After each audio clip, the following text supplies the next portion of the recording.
Saudiya Arabistonda nihoyatda taqvodor boy bir odam bor edi. U ajalining yaqinlashganligini his qilib, bolalarini yiniga chaqirib, cho'ng o'g'liga mundoq dedi. Onanglar o'lib ketib, 10 necha yil o'tgandan keyin, men sizlarning ko'nglingizni yerim qilmaslik uchun sizlarga demasdilla yoshirincha uylangan edim. U Indoneziyalik musulmon ayol bo'lib, 3 bola tug'ib bergan edi. Mana bu uning Indoneziyadagi adresi. Men o'lib ketgandan keyin uning yeniga berib, mendan tegadigan mirosini beringlar. İmkaninglar yor bersa, uningga yordam beringlar, deb nasihat qildi. Bolalarning dadasi o'lib ketgandan keyin ular dadasining mirosini taqsimlash uchun qozining yiniga bordi. Cho'ng o'g'il shu hamon dadasining vasiyatini va payg'ambar alayhissalomning muni hadisini esiga oldi. Hech qanday bir kishi o'zining haqqi bo'lmagan bir g'ayrich zaminni birovdan tortib elolmasin. Agar shunday qilsa, qiyomat kuni Alloh uning bo'yniga 7 zaminni kiygizib qo'yadi.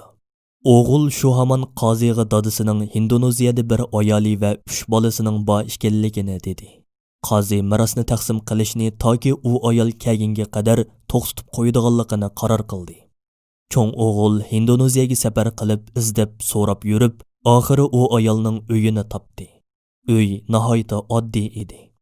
O'g'il ishini chekkanda musulmoncha kiyingan, turqidan esilliqi ko'rinib turadigan bir ayol chiqdi. O'g'il uningga o'zini tanishtirgandan keyin dadasining vafot bo'lib ketganligini, hamda mirosni topshirib olish uchun o'zi bilan birga qozining huzuriga berishi lozim ekanligini dedi. Dadasining ayoli o'g'il bilan birga safar qilib, mirosidan tegishli nasibasini qo'lga oldi. U haqiqatan nihoyatda ko'p pul edi. O'g'ilning tavsiyasi bilan ayol umr haj qilish uchun Makka ga berib haj qilgandan keyin o'z yurti bo'lgan Indoneziyaga qaytib ketdi. Bir yil o'tgandan keyin o'g'il dadasining ayoli va qarindoshlarini ziyorat qilish uchun Indoneziyaga bordi. Hayron qolarlik yeri shuki, ayol shunchavala jiq pulni elib ketgan bo'lsa-mu, uyning ichi va teshida hech qanday o'zgarish yo'q edi. O'g'il dadasining ayoliga: "Siz mirosdan olgan pullarni nimaga ishlatdingiz? Uyingizdami hech qanday bir o'zgarish bo'lmabdi?" dedi. Ayol tabassum qilib: "Ati-atdeganda men sizni mol-mulkim boyaga boshlab boray", dedi. Shu asnoda uning 10 yoshga kirgan cho'ng bolasi yotoq uyidan chiqdi. "Qur'ondan qancha bor yotlab bo'ldingiz?" deb so'radi o'g'il. "Hammani yotlab bo'ldim", dedi 10 yoshlik o'maqqina o'g'il. Ayol tushundirib mundoq dedi: "O'ttiranchi o'g'lim 15 pora, 4 yoshlik kichik qizim bo'lsa 1 pora yotlab bo'ldi. Odatda bolalarimning tili chiqqandan boshlabla Qur'on yotlashga boshlaydi. Men ular o'ttirsida musobaqa o'tkazib turaman. Har kunlik vazifasini baldur yotlab bo'lganlar esil kechlik tomoqdan bahramon bo'ladi. Haftalik darsni muvaffaqiyatli muzokara qilib bo'lgan bola har haftaning dam olish kuni sirtqa chiqib o'ynab keladigan o'rinni tunji bo'lib belgilash huquqiga ega bo'ladi. Shuningga o'xshash usullar bilan ular o'ttirsida Qur'on yotlashga bo'lgan herismanlik va qizg'inlikni paydo qilaman." O'g'il dadasining ayoli va o'zining qarindoshlarining ahvolidan xabar topgandan keyin to'limi mamnun bo'ldi.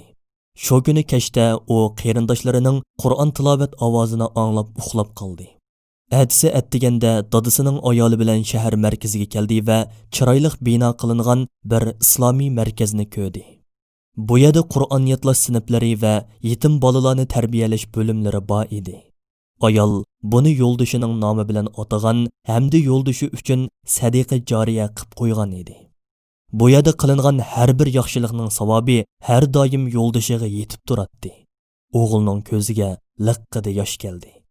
Bu ayolning dadasiga bo'lgan sadoqati va vafodorligidan u bakmo ta'sirlandi.